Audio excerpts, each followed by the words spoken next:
which nothing else does, so that's something. The antenna's at 250 feet. It's got the frequency on there if you guys want to write it down. It's also on the email. The what? Call sign. Clubs. What did you put on there? Did you put yours on it? Yeah. Technically, you guys have a call sign on GMOS repeaters, which I thought was kind of interesting. Really? There's no identification requirement? Well, on the repeater itself. Amazon stuff is the stuff. So we transfer is KB0 and HX, and he ran away. I was gonna say it wasn't in trouble. So, any questions on any of the stuff for Treasurer's Report or repeaters or anything else? By the way, everybody knew their names. So, pack wounds, they talk about how to put on a tourniquet. You get to play with the tourniquets, all kinds of stuff like that. It might be something as simple as helping get the person into a position where they're comfortable to wait for help. Everybody always thinks of, oh, somebody's hurt, let's lay them down. Well, if you can't breathe, laying on your back is not a spot for you, right? So it might be something just to where you can help prop themselves up and stick your knee behind their back until someone else gets there to help. So you said something, if help arrives, right? So this says the average EMS response time is 6 to 9 minutes. Do you think that's time for something bad to happen to somebody before EMS ever arrives, right? Yes. So I used to work at the Walmart Supercenter in North Kansas, worked there for 10 years. And in that time, I couldn't tell you how many times I've called 911. But we had a lady that collapsed, that had a heart attack, collapsed. And bystanders did CPR for about 4 to 5 minutes. The fire department, which is just right down the road from that store, they arrived in about 5 minutes. The fire department did CPR for 15 minutes until the ambulance rolled in. This is 20 years ago. It took almost 20 minutes to get an ambulance to that store. Now, hopefully, somebody has come to their senses, and we park an ambulance on the north side of Springfield now. But I don't know. You got to think about what you can do until somebody gets there, and it might be a lot longer than what you think. This is just how you fit into the whole scene. I don't think we need to go through all that. So what are the things that would boost the chances that someone would help in an incident? What can you think that would make you act if it was you? Being trained. That's huge, right? It's that part of that's that mindset, right? Of, well, yeah, I know what to do. I can go help, right? Does that boost the chances of you helping or somebody being helped? Either could be either way. I would say see if the scene, make sure the scene is safe before you. Absolutely. And it goes into this in a little bit. We'll talk a little about that in a minute. But that has to be the first thing, right? Because it's not going to do any good at all if you rush into the middle of something and a house falls on you, right? What else? Anything you can think about? What remaining hazards are there? Yeah. If it's the middle of a major urban riot, Yeah. I'm probably getting out of there. It might be time to go. And anybody I care Yep. for. And maybe you can help get that person out with you. But yeah, sticking around might not be so good, right? So here's where people do tend to help. So if it's unexpected, something happens that you weren't expecting. If there's more than one person injured, people tend to gravitate to that situation. Training, believe they can help. It's kind of what you said a while ago. Recognize an immediate threat. So if somebody knows that somebody's about to bleed out, they're more likely to help than if they don't recognize that that's about to happen. Assuming professional medical responders will arrive quickly. They're going to try, but they may not be there that fast. Not knowing what to do, that's huge, or just simply they're afraid to deal with that. Someone has to act, right? So in this situation, it's going to take more than one person to move that car, but it takes that one person to go over there and start to try, and then other people tend to follow. People follow the crowd, believe it or not. Stress. Anybody ever been stressed? No. Anyone ever had that adrenaline hit them? All right? So it's a taste. You can sometimes taste it. It causes you to be shaky. I remember years ago, the first couple of times I had to deal with someone that went down in a Walmart, my hands were shaking as I was calling 911 because you're just not used to that type of thing that's going on. The distortion of time. You may think that it's just taken like 30 seconds, and then you don't realize, so you've spent, you've been sitting there for 10 minutes. It's been a long time. It's something you have to think about. Tunnel vision, that's a big one. First responders have that a lot when they're driving fast. They tend to focus, they get tunnel vision, and they focus on what's ahead of them. They don't see things that are coming from the side. It's one of the things they have to train for. So train your brain and think about what you're going to do when it happens. So think about what would happen if you were driving down the road and you saw a car wreck. What could you do? What do you have with you that you could use? What would you do when you got out of the car? What would you look for? What would you do first? But think through those scenarios of what you might do so that when you do see something, you're prepared for it. Your mind is ready to do it, and you don't have to stop and think about what you're going to do. So you are the first link. Stress can significantly affect what you do. And the only way to get past that is to really think through it and practice. Calling 911. I know this sounds really, really, really basic. But how many of you ever called 911? What's the first thing the operator asked you? What's your emergency? What's something else they might ask? Address. Yep. Location. What's your location? Do they necessarily care about what the emergency is to start with? That's not their priority, right?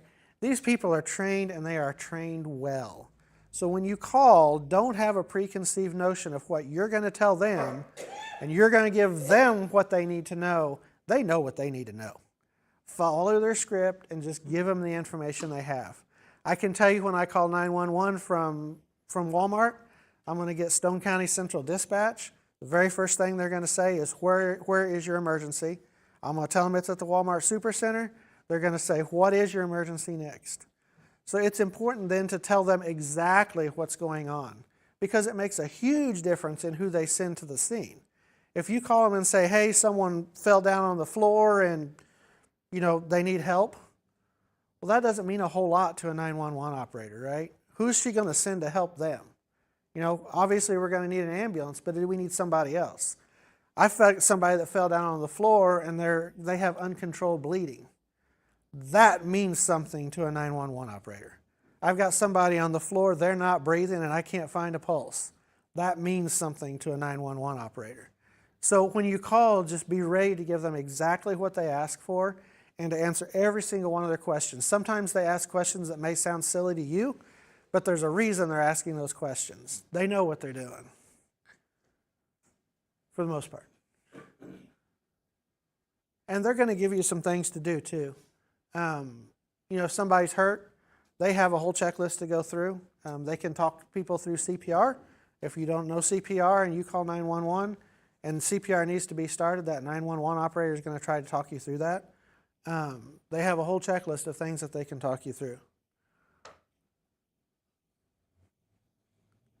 I'm not going to play that one.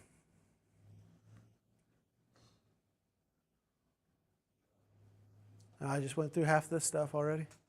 Sorry. All right. So you call 911 for this one. What would you tell the operator? What's happened? Car slid off the road over here. Car slid off the road. It's upside down, right? Is that scene safe? Should we go check on that car? Be careful, cautiously. Cautiously, yeah. Make sure that car's not going to shift. It looks like it's kind of precariously balanced, right? Yep. Anything else on there that you see might be a hazard if you approach that car? Icy. Icy, yeah. There might be another car that comes around that corner, right? What else?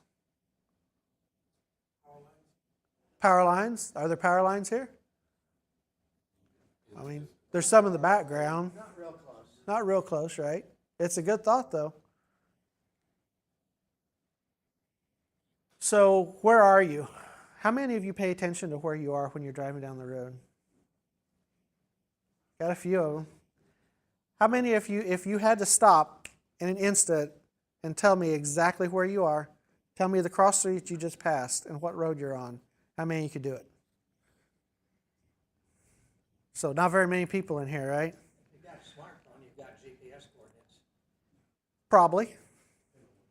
You Depending already on where have you are. markers on the interstate, too. You always have mile markers around the state, yeah. And they put those a whole lot closer than they used to.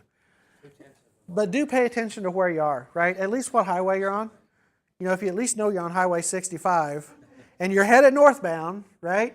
If something happens, you can find a mile marker and tell somebody where you are. Now, you're assuming people know which direction they're traveling. I am assuming. And my wife is not one.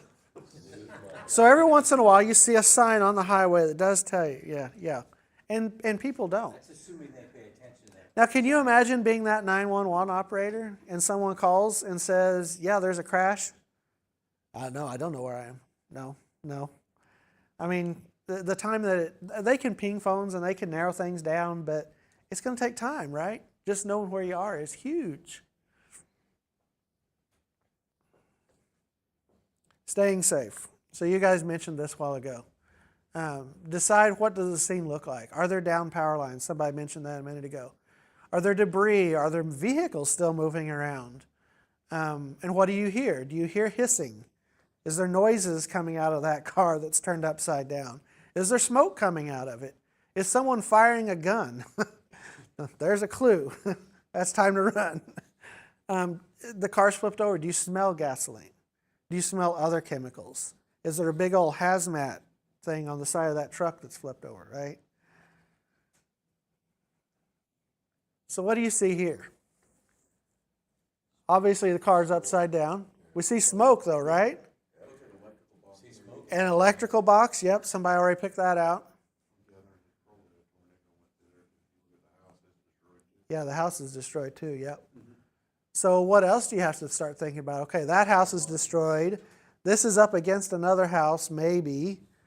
You know, what's maybe behind us? What does that house look like? Gas?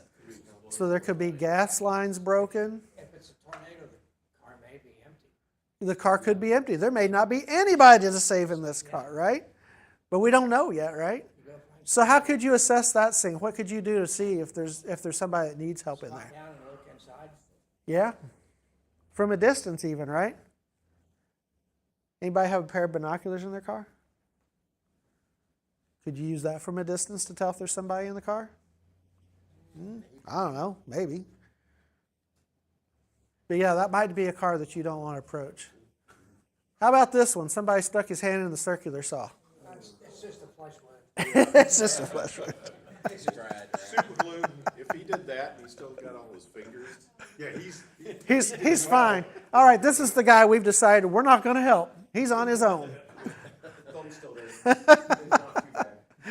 So are we safe to go help this person? Is there anything dangerous that we see here? The saw is still there, right? So he's already done it once. So yeah, we might want to unplug the saw, right? But fairly safe scene, right? Looks like he's well away from it. the guy that's out of frame that he attacked with the circulars. Yeah, really. How about this one? What do you think about this scene? See anything that looks dangerous? Yeah, traffic. Huge issue, right? But he's in a crosswalk. But is it the Perfect. Nobody will ever go through that crosswalk, right? It looks like there may be fuel leaking from the bike. Yeah, I think there is. It looks like there's something coming out of the bike, yeah. So hot motorcycle, gasoline, probably not a good thing. How about this one? Not good. So this is a bad one. That's very bad. Loss of blood, the helmet appears to be squashed. Yeah. The bicycle is just pretty much mangled. There's huge blood loss. There's blood everywhere, right? So is this scene safe for us to approach? Well, probably the car appears to be stopped and it's blocking that lane of traffic Yep. coming from behind. Yep. If they don't already have their four-way flashers on, they Yep. ought to reach in and get them on. Yep. But yeah, it looks pretty safe. Well, we can tell the 911 operator on this one. I'd say the bike rider's toast. Hello, 911. He's toast. Just in the corner. Yeah. My other question is it a high-speed freeway? Yeah. Because there's a curve right there behind it. You're right. So somebody might come right around that curve and hit that car, even though they got flashers on, right? People don't pay attention. That's how this happened in the first place, probably. Shoulder, it looks like just a grass shoulder. Yeah, there's not much there. A rural road, probably. Regardless, I mean, people come around rural roads and hit people too. So what would you tell the 911 operator that you saw, in all seriousness, on this one? Well, where's the person who was on the bike? Right. So there are some serious injuries, and we haven't found the person yet. Are they presumably whoever was in the car, and it looks like a hatchback in the Yep. back may be up. So maybe they're helping them already. Yeah, or maybe the So we can just drive on. Problem solved. the rider could be off in the ditch. Yeah, could be. Could be in the back. Yeah, yeah. We saw a motorcycle wreck on patrol last night. Anybody else watch that show? I'm kind of addicted now. But the guy was going like 90, 95 miles an hour, hit a railroad track, and the officers had to go find the victim. He was not with the bike. He was actually down the railroad tracks a ways. I don't know how he got down there, but As Clint Eastwood he went said, sliding. a man's got to know his limitations.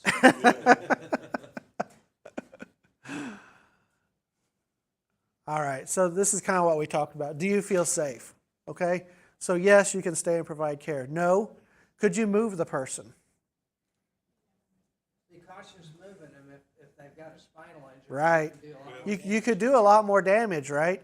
But if they're laying there in that motorcycle wreck and they've got gasoline spilled on them and the bike is smoking, do we take a chance and try to move them? Yes. Maybe. If they're still in harm's way. Yeah, it's hard to decide, right? And the only way you're going to be able to decide that is when it happens and you see it. And you're going to have to make the best judgment call that you can. That is where the Good Samaritan law falls, right? You're here to help. You're not here as a trained professional. You're here to help as a layperson. And those good Samaritan laws do cover you and protect you. So how to move them? There's all kinds of ways you can do it. You see things here, they're moving, they just grab people and they're taking off. There's different ways to carry people. Picking them up and carrying them, that's probably not going to be the one that I do. I don't think I can pick anybody up. But could you grab somebody from the coat and drag them? kid. Maybe a small kid. They'd have to be pretty small for me to go very far with them. But maybe you could grab somebody's arm and help them. Maybe with a couple of people you could move somebody. You could put them in a chair. I've always seen this chair one. I don't know how they keep the person from falling out of the chair. That's the only one I haven't figured out. Be my luck, they just fall out and land on their head. The guy in the back grabs the chair through the person's armpits. Oh, well, there you go. Oh, yeah, duct tape, I'm good with any of them with duct tape. From personal experience. With enough duct tape, we can build something to get them out of there. Yeah. Sometimes too, my mother-in-law broke her ankle with a compound fracture in a very small space. It was a bathroom. Yeah, So removing somebody that's not ambulatory from a small space is very difficult. I can only imagine. Yeah. Yeah. When getting somebody else to help you, it's good to tell them exactly what you want them What? to do. Yes, clear communication. Yeah, because if you're the one that's supposed to be holding them on the chair, good to know, right? Sleeting. Does everybody own a tourniquet? Anybody own a tourniquet? One or more in every one of your vehicles. Alan's got a tourniquet. Anybody else have one in their car? Yeah, so we got a few. Lots of rope. There's rope. I mean, you can. Some belts would work, some wouldn't. I mean, some of them are going to be hard to get tight enough to do anything. But yeah, there's all kinds of stuff you could use. So those are liter bottles over there. Don't think of them as 2-liter bottles. Liter bottles. So there's the liter bottles full of blood, and 2.5 liters is what you can lose before you can't survive. It's not very much, is it?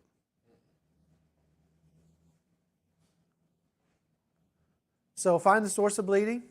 If you've got something to put between the blood and your hands, that'd probably be a good idea. Anybody have gloves in their car? Yeah. Gloves might be something good to have in there. If you can't find it, you can use anything that you can find. You use a Ziploc bag. I saw one training that I went to, someone had used a Cheetos bag. It's all they could find. They stuck their hand in a Cheetos bag. Walmart sacks, they're everywhere. Walmart, yeah, you can probably find one of those on the side of the road if you need it. Yeah, they're everywhere. Gloves, cloths, plastic bag, anything. But the very first thing you do is put pressure on the bleeding. You get pressure on it, and that's going to help slow the bleeding. What if it hurts them when you put pressure on it? It's too bad, right? This is not going to feel good. And keep doing that until the EMS arrives. Don't stop. How about a tourniquet? Everybody know how to put one on? So, yeah, it doesn't work good on your forehead. Around the neck is acceptable. It is not acceptable. No, not around the neck.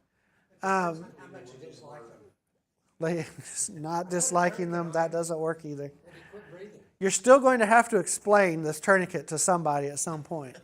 And if it's around their neck, you're going to have a hard time explaining it. What do you need to do as you put the tourniquet on? What's the very last thing they did on there? They timed it, right? How many of you carry a pin around that's going to write on a tourniquet?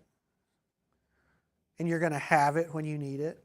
I've heard at another place that doesn't matter so much anymore. It doesn't matter as much. But what's a really quick way that you could get the time for that tourniquet? Who are you talking to? You're talking to 911, right? Yeah. You can say, hey, I'm putting a tourniquet on, right? It's timed. Got it recorded. It's in their log, right? Everybody's going to know. Don't run around trying to find a pin. That's my point. You want to put it up as high as you can. You can put it over clothes. Don't worry about it. Don't try to move things if you can't. Twist it until the bleeding stops or you can't twist it anymore, and then secure that rod. One thing that I have heard from several different trainings is don't buy cheap tourniquets. Buy good tourniquets. I forgot the brand now. Somebody remember what it is? An AR or something like that. Yeah, North American Rescue.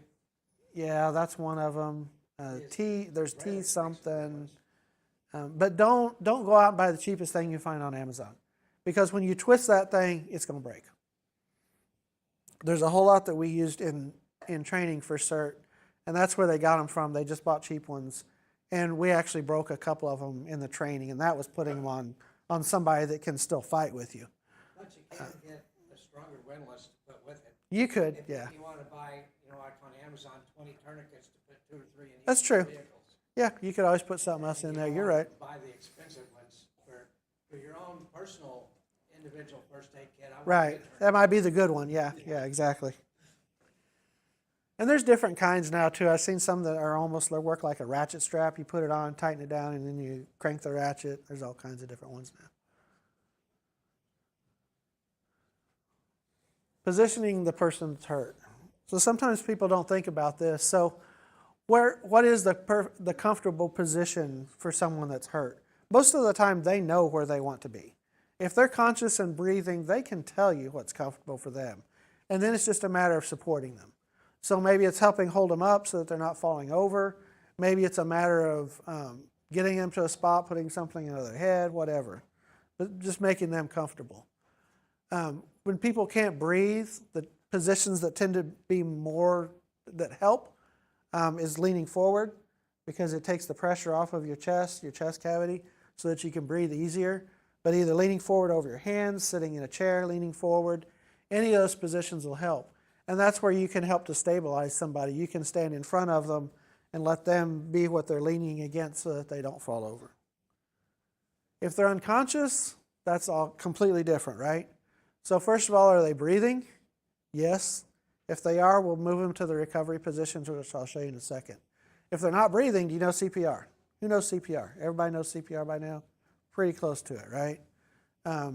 If not, obviously you're going to start CPR. You've done that training. You know how to do it. So to make them comfortable, you want them on their side. You want to, ideally, if you can get them on their left side, the left side is best. Because of the way that your organs are positioned, you're less likely to vomit if you're on your left side. So you position them on their side. You want their head down. You want to prop a leg up to hold them on their side. Put their head under their mouth and leave them just like that. That's the best way to leave them as long as they're breathing. If they're not breathing, whole nother thing.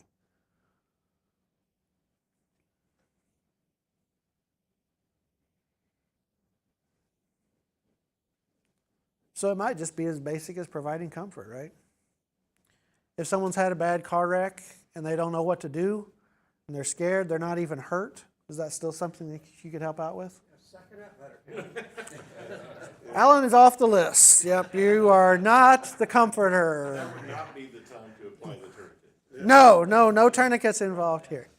But it might just be a matter of sitting and talking with that person until the police arrive or until a parent arrives or who knows.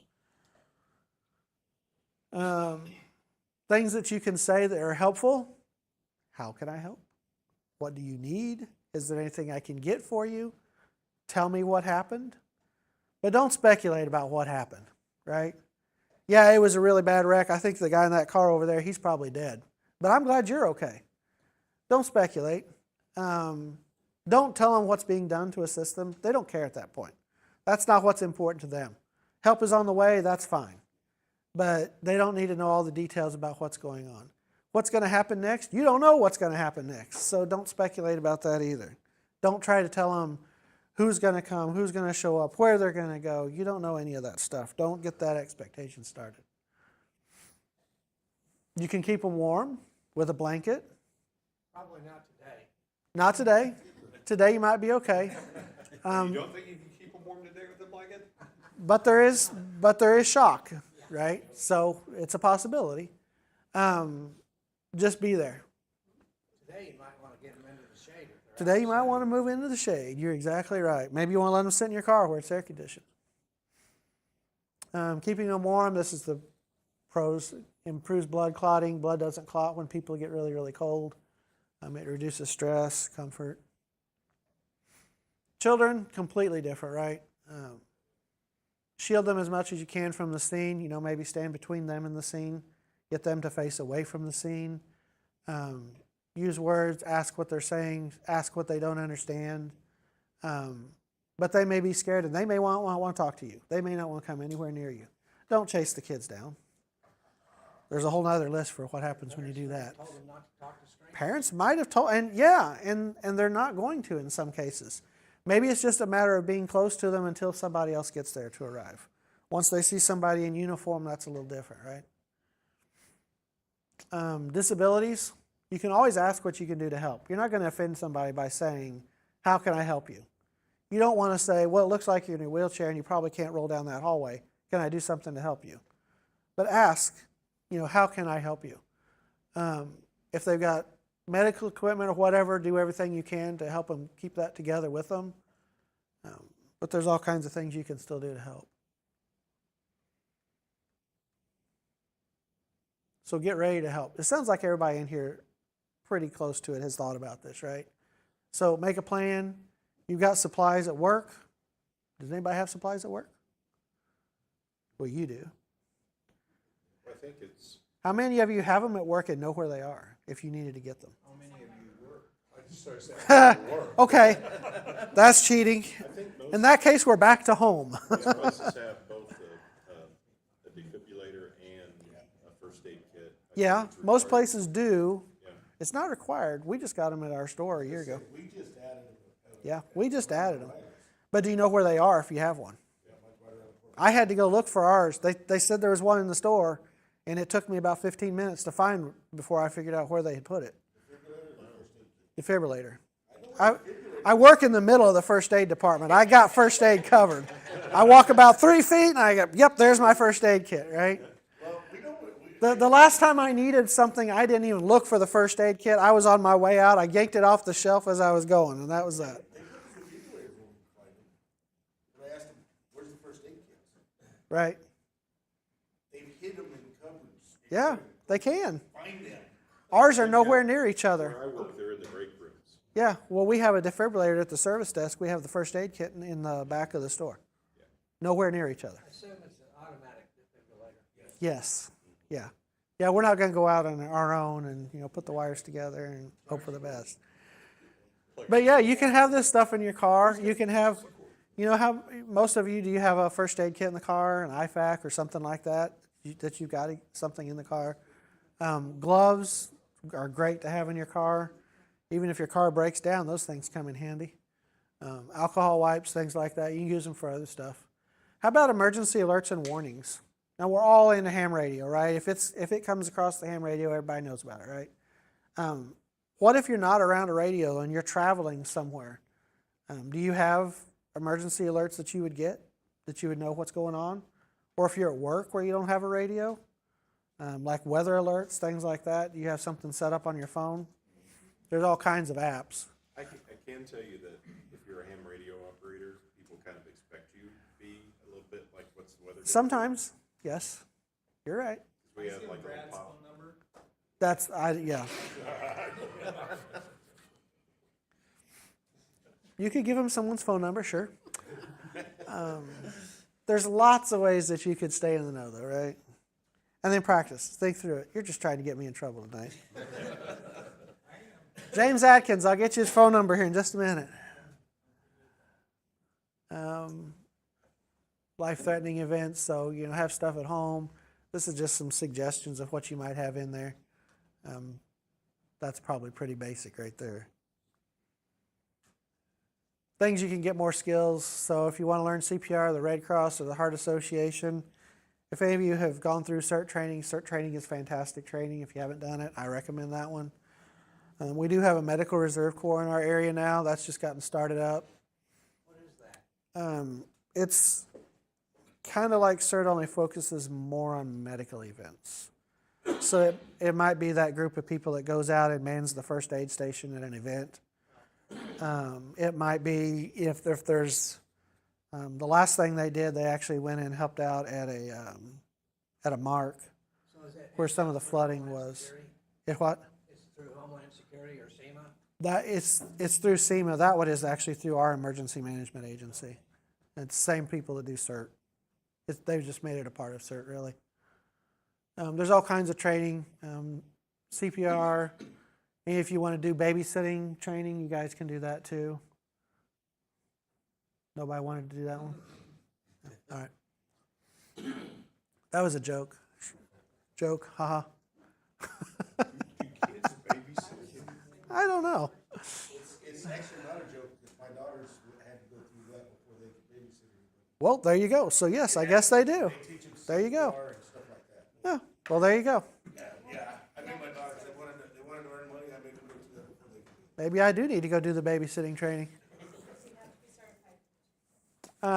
CERTs is some of the things they go through is how to respond to emergencies in your neighborhood, whether you respond as a team or whether it's just the skills that you use, to help your own family. It's good stuff. If you really want a certificate, you can go to this website and click on it, and you can get a certificate that says you came to this class. It's been my experience that whenever you click on that website, though, it only works about 25% of the time. So, sorry. You got the training. You don't need a certificate. Any questions or anything that you guys think I've missed thinking about being prepared? How to do it? Is there a good source to get like a standardized? I know the Red Cross used to sell first aid kits that were kind of complete and good for having. I'd probably go to Walmart. Yeah. No, I'm just kidding. I'm just kidding. Well, Yeah, I mean, you can get a lot of stuff at Amazon. Medical that's been selling to There are, businesses where they give you a discount. What's that place that has all the CERT stuff? And- ProPack I know is one company that sells them. They're not the cheapest place in the world, but what they sell is probably really good quality gear. There's ProPack. I can't even think of a couple of the others, but there's a lot of companies out there that sell them. Yeah, I mean, I would just be careful with getting whatever you find on Amazon. You don't necessarily know where some of that stuff has come from. All from China. Well, there you go. But you want stuff that's going to work. I talked about the tourniquet, but you want stuff that's, when you open that package, if it's supposed to stick, you want it to stick. If it's supposed to not stick, you don't want it to stick. You want it to do what you want it to do, right? And I think too, especially if you have them in reserve, you need to, once a year or so, go in and look and make Yeah, sure that make sure it's still there. inventories, they haven't got any leaks and the burn cream. Or that somebody hasn't used it all and not told anybody. Yeah. Yeah. That's every first aid kit we've got at work is missing all the Band-Aids. How old is the AED? Yeah. Is it charged? Well, It- most of the AEDs Yeah, The batteries The- are it's good for just- so many years, right. and you're supposed to just replace it. yeah. So check the dates on them, if there's dates, things like that, yeah. It's a really good point. Yeah, and some of them do, it just depends on what it is and where they are, but yeah, know what you got, know how it works, yeah.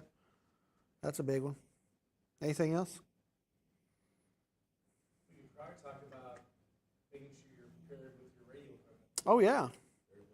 Yeah, so I don't think anyone in this room probably has that problem, but there are probably not. people that buy a radio and it sits on the shelf. They buy their $20 Bo thing Yep. off Amazon, and it goes on their shelf, and someone programmed it for them. Yeah. Well-meaning, and they're Yeah. going to use this when they have a tornado, Right. and then And they don't know how. will turn it on, and the Right. battery might work. Yeah. That'd be the biggest thing, they just put up on a shelf, they turn it on, and it doesn't come on, Right. because they don't know the plug it in. Right. So yeah, knowing how to use the equipment. And do you know how to use? I mean, I can't tell you that I know how to use all of the features on all of the equipment that I've got. But yeah, go through whatever's going to be your primary radio. You know how to use it frontwards and backwards. Know how to program it. Know how to, if if you need a frequency that's not programmed into the radio, know how to do that. I heard. Talked to a person, we were talking about before the meeting, at a bike ride a couple of years ago, and he had his Yaesu radio from, I don't know when, it was about a foot tall. What repeater you guys use? I said the 147, 015. Oh, it must be a new repeater, I don't have it. New is a relative term. Yeah, new is a relative term. You're right. Had a ham license and Right. didn't know about anything in his local area. Right. And you really should be checking your frequency list every year. Yeah, because it changes. I just went through the one in my car and Doing that, it was huge. charging and discharging batteries, that way they actually get used and they Yeah. can hold the charge without emergency. Leave the radio on every once in a while, yeah, so it cycles through those. And make sure when something, if we know we've got bad weather, I mean, you all will probably do it, right?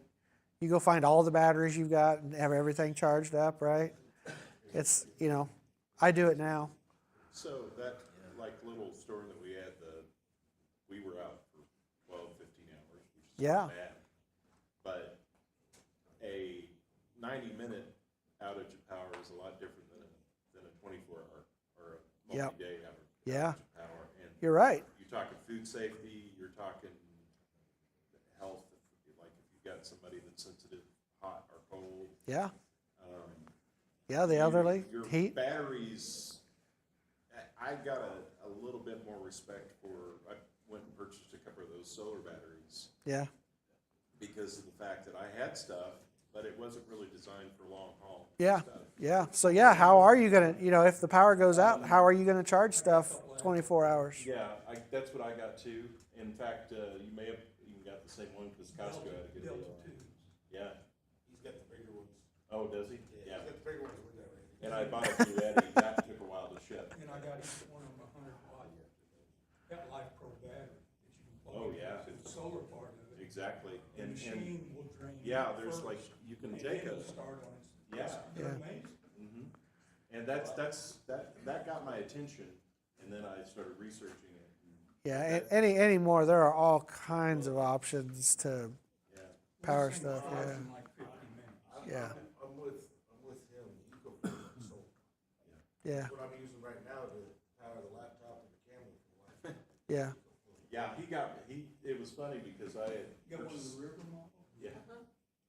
Because I ordered the Bluetti and I had bought another brand and then I saw his River. Which He had model gotten Bluetti? it. Huh? Which model Bluetti? It's, gosh, I think it's the B100. It's one of the newer ones that just came out. I actually just got it a couple of days ago, so I haven't opened it up yet. That was tomorrow's project. Jason 200 video I've had for The EcoFlows I've had for a few weeks and, I'm already thinking getting the expansion stuff for it, everything. Don't but- buy their batteries. Yeah. You can buy a. Oh, yeah, you can take one of those lipos, And plug just it in the put back of an it as a XO solar. 60 Yeah, I connector on it, yeah. plug it into the solar. Plug it in. It'll drain that battery first, and Yeah. then, and it switches over in like 3 milliseconds. And that's the nice thing about that kind of stuff is you can charge them with solar, you can charge them with your car. Yep. You can charge them with AC if you need to. And because they're LiPo and stuff, they tend to keep them for a longer period of time. Yeah. And you But can pull them to zero. Yeah, yeah. So that's kind of a new thing that didn't exist 5 years ago. No, it didn't. You're right. Randy needs to do a presentation on I was just thinking, yeah, You and Ken, yeah. yep. Thank you guys for volunteering. Appreciate it.